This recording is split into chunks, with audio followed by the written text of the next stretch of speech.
Halo, assalamualaikum warahmatullahi wabarakatuh. Selamat siang semuanya. Salam sehat, salam sejahtera buat kita semua. Bertemu lagi dengan saya Romayeni SPDI. Saya merupakan CGP Angkatan 11 dari Kabupaten Solo Selatan. Pada saat ini saya bertugas di SDN 10 Bulantik. Nah, Bapak dan Ibu, pada kesempatan kali ini saya tidak sendiri.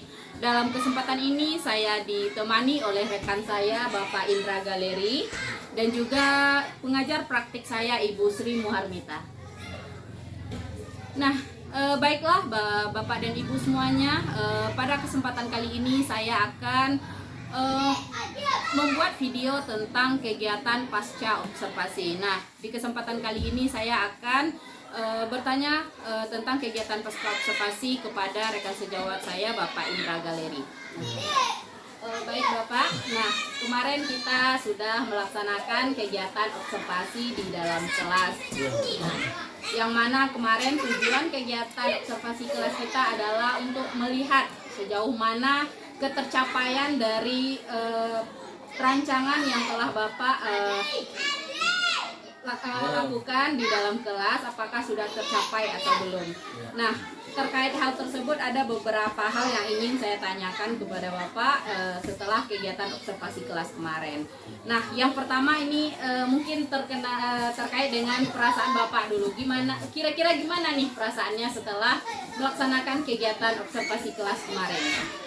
Baik, Bu Roma, seperti yang kita laksanakan kemarin, observasi kelas, perasaannya ya awalnya deg-degan ya, agak cemas juga, tapi setelah seiring berjalannya waktu di dalam proses pembelajaran bisa dilaksanakan dengan baik.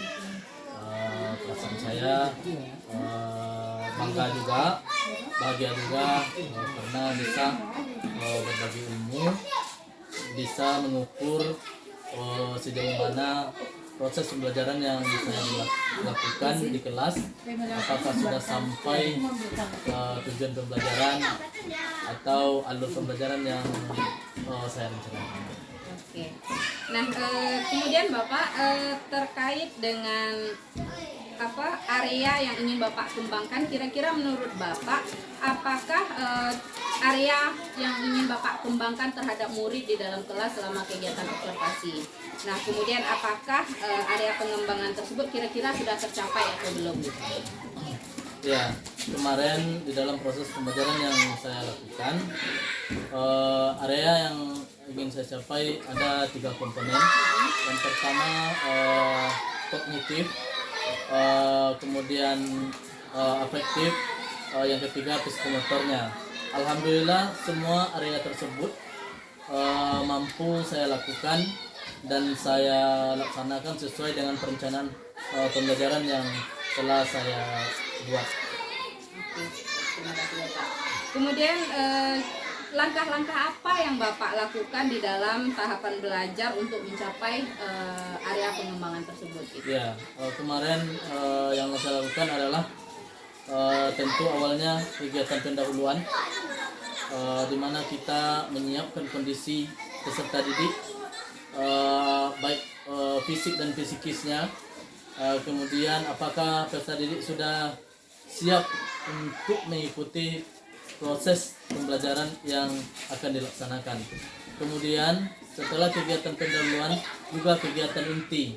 Kegiatan inti ini adalah bagaimana kita menjelaskan materi pembelajaran yang kita rencanakan di dalam perencanaan pembelajaran kita. Tentu tidak terlepas dari itu. Kemudian yang ketiga kegiatan penutup. Kegiatan penutup ini yang saya lakukan adalah bagaimana kita menyimpulkan materi bersama peserta didik dan juga kita evaluasi sejauh mana materi pembelajaran yang kita sampaikan mampu diserap oleh anak, dan tak kalah penting kita lakukan juga refleksi di dalam proses pembelajaran tersebut. kesimpulan dan refleksi di akhirnya ya Pak. Evaluasi juga. Iya, evaluasi juga. Nah, kemudian setelah langkah-langkah yang Bapak rencanakan tersebut dilakukan dengan baik, menurut Bapak apakah area pengembangan yang diinginkan sudah tercapai atau sudah berhasil belum dengan langkah-langkah tersebut? Alhamdulillah, menurut hemat saya, apa yang saya lakukan kemarin sudah tercapai sesuai dengan perencanaan pembelajaran yang saya buat. Nah, kemudian menurut Bapak setelah melakukan kegiatan observasi kelas tersebut, apa ini tantangan atau hambatan yang Bapak hadapi di dalam kegiatan pembelajaran tersebut? Ya, mungkin tantangan karena materinya kita kemarin berfokus pada membaca ayat Al-Quran dengan tema tertentu. Yang kemarin kita mengambil mengenai menyayangi anak yatim yang terdapat dalam surah Al-Maun itu. Ketika di kade tertentu yang kegiatan membaca, anak-anak ini banyak yang masih terdapat yang belum bisa membaca Al-Quran. Mungkin kendalanya mungkin lebih menyiapkan media atau alat bantu yang bisa mempercepat atau mendukung supaya materi ini bisa disampaikan dengan baik di kegiatan membacanya. Jadi kendalanya lebih ke anaknya berarti ya, karena belum semua anak lancar membaca Al-Quran, sementara materinya terkait dengan baca tulis Al-Qurannya. Nah baik Bapak, kira-kira menurut Bapak apa yang menyebabkan hal tersebut terjadi sehingga anak tersebut tidak bisa membaca Al-Quran? Ya mungkin sebagaimana kita ketahui faktor ya tidak itu tidak terlepas dari dukungan orang tua juga gitu. Kalau guru PAI aja di sekolah jamnya cuma berapa 4 jam dalam satu minggu. Menurut saya mungkin harus ada MOU atau kerjasama yang baik dengan orang tua, terutama wali kelas bisa berkolaborasi dengan wali kelas nanti. Bagaimana pola pendidikan baca Al-Quran anak-anak di rumah harus diintensifkan juga. Tidak hanya ditumpukan kepada guru PAI saja. Mungkin anak-anak mungkin lebih banyak latihan atau tugas-tugas yang diberikan untuk melatih di rumah. Nanti kita praktekkan di kelas juga, mungkin itu solusi juga salah satunya. Jadi dari tantangan tersebut sudah tergambar langsung apa perbaikan yang akan dilakukan ya Pak. Jadi perlu adanya pendampingan dari orang tua, kolaborasi antara orang tua dan wali kelas beserta guru PAI ini ya. Nah, baiklah Bapak, mungkin demikian yang dapat kita lakukan. Nah, dari apa yang telah Bapak laksanakan setelah yang digambarkan tadi kira-kira sudah berjalan dengan lancar gitu kan.